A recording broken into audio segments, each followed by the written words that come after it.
जो मैंने आपको प्रोसेस बताया था, जो साथी मैनिफेस्टेशन है उसको आप कर रहे हैं। मैनिफेस्टिंग मैंने कहा था, मैनिफेस्टिंग आप कर रहे हैं या नहीं कर रहे हैं? अपनी चीज़ों को इमेजिन कर रहे हैं, अपनी चीज़ों को आपने लिखा कि आप ज़िंदगी में चाहते क्या हैं, आप ज़िंदगी में चाहते क्या हैं। अब आप कहेंगे भैया आपने जो चाहा होगा, तो वो जो लक्ष्य है ना आपका, जो लक्ष्य आपने चाहा है, वो लक्ष्य आपको हमेशा बड़ा सोचना, बड़ा, ठीक है ना, वो नहीं। क्योंकि देखो हम में से बहुत सारे लोगों में से, आप में से ज़्यादातर बच्चे ग्रामीण परिवेश से होंगे। एक बार एक पोल क्रिएट करना, गांव और शहर ऐसे लिख के, या विलेज और सिटी, कुछ भी लिख दो। तो मैं ये मानता हूँ कि अपनी कक्षा में शायद आपका 80% से ज़्यादा बच्चा रूरल एरिया से होगा, गाँवों से होगा। तो जो गाँवों से बच्चे होंगे, तो वो हमेशा एक बड़ा लक्ष्य सोचते समय डरते हैं, क्योंकि हमारे मन में साथी दो चीज़ें होती हैं, डर और संदेह। मैं आज उससे आगे की चीज़ आपको सिखा रहा हूँ मैनिफेस्टिंग में, कि आपने लक्ष्य तो अपना सोच लिया होगा, आपने उसको इमेजिन भी कर लिया होगा, और मैं उम्मीद करता हूँ वो आपको एक हैप्पीनेस दे रहा होगा कि हाँ आप ये कर पाएंगे, ठीक है। लेकिन अगर अभी भी आपने जो लक्ष्य अपना सोचा होगा, एक बार पोल में बताना कितने बच्चे सिटी से हैं और कितने बच्चे विलेज से हैं, ठीक है। 90% आना चाहिए लगभग। तो क्या बोलेंगे आपका, तो आप कहेंगे भैया वो डर और संदेह जो हमारे अंदर है, वो हमको जो अपना लक्ष्य है वो बड़ा मानने से हमेशा क्या करते हैं, आपका बड़ा मानने से जब हम अपने लक्ष्य को सोचते रहते हैं तो वो हमेशा रोकने का प्रयास करते हैं। कि आप एक तो चुनोगे, आप कहोगे नहीं यार इतनी बड़ी चीज़ तो मैं कर ही नहीं सकता, ये तो संभव ही नहीं है, ठीक है।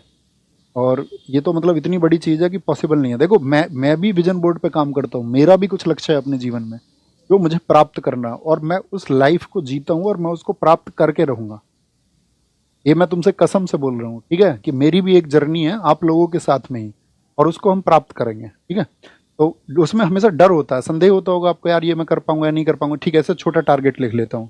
जैसे मान के चलो आपने लिख दिया कहीं पे, किसी का ड्रीम यूपीएससी होगा, वो कहेगा नहीं यार मैं तो यूपीएससी के लिए हूँ नहीं, फिर वो अपना पीएससी लिख दे, बोले पीएससी भी नहीं, पहले एक काम करता हूँ सीजीएल कर लेता हूँ, और सीजीएल, फिर उसको लगेगा नहीं सीजीएल के लायक भी मैं भी नहीं हूँ, मैं तो किसी स्टेट बोर्ड के एग्जाम को देख लेता हूँ, स्टेट के को। तो इस तरह के हमारे अंदर एक डर है। अब आपको ये देखना है कि वो कौन सा डर था जिसकी वजह से आपने एक छोटा टारगेट चुना और एक बड़े टारगेट को आप नहीं, मतलब अभी तो सिर्फ इमेजिन करना है ना। तो आप कहेंगे भैया मैं डर और संदेह की स्थिति में नहीं आऊंगा। ये वही चीजें हैं जो लक्ष्य को प्राप्त करने से रोकती हैं। आपको देखना कि मैं डर क्यों रहा हूं। अच्छा मैं ये सोच रहा हूं कि मैं स्टेट एग्जाम के लायक हूं, स्टेट भी दीजिए आप, कोई दिक्कत नहीं है, पहले उसको भी देना है आपको। लेकिन आप इससे क्यों डर रहे हैं कि इसको कट कर देते हैं, इसको कट कर देते हैं, क्यों? इनके लिए तो साथी आपका हमेशा ह्यूमंस ने ही परीक्षा दी होंगी ना, इंसानों ने ही दी होंगी। ग्रामीण परिवेश, शहरी क्षेत्र का हर बच्चा परीक्षा देता है। तो इन सबको तैयार करने के लिए कुछ मापक होते होंगे, कुछ स्टैंडर्ड होते होंगे, वो स्टैंडर्ड ही तो फॉलो करने हैं। तो आपको ये प्रॉमिस करना है कि मैं उन स्टैंडर्ड्स को फ्यूचर में फॉलो करूंगा और मैं इसको भी पाऊंगा। तो विजन बोर्ड पर लक्ष्य बड़ा होना चाहिए और आप अचीव करोगे बहुत। मैं कह सकता हूं फिर से आपसे इस बात को बार बार, कि बहुत औसत छात्रों ने बहुत बड़ी परीक्षाएं साथी सफल की हैं, और उसका कारण होता है सिर्फ और सिर्फ कंटिन्यूटी, निरंतरता।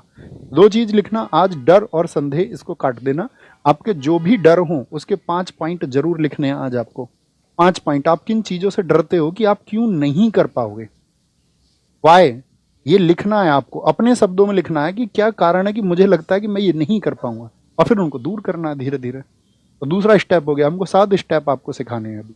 डर और संदेह आया होगा बहुत सारे साथियों के बीच में, पक्का आया होगा, मुझे पता है। जिन्होंने सही में मैनिफेस्टेशन किया होगा या जिन्होंने सही में मेडिटेशन में उस चीज़ को फील करना शुरू किया होगा, उनको लगा होगा कि हाँ कुछ चीज़ें हैं जो हमको रोक रही हैं, इसलिए से हम अपना टारगेट छोटा करते हैं। तो आप ये नहीं करेंगे, ओके। तो आगे फिर बाद में चलेंगे, तीसरे स्टेप की तरफ आगे बढ़ेंगे, जब 2 3 4 दिन आप इन दोनों चीज़ों का एक बैलेंस बनाओगे, और धीरे धीरे आप देखोगे आप ऊंची ऊर्जा की तरफ उठते जाओगे। हाई साथी जो आपका वाइब्स है उनकी तरफ आप जाएंगे। थैंक यू, मस्त इच्छा है।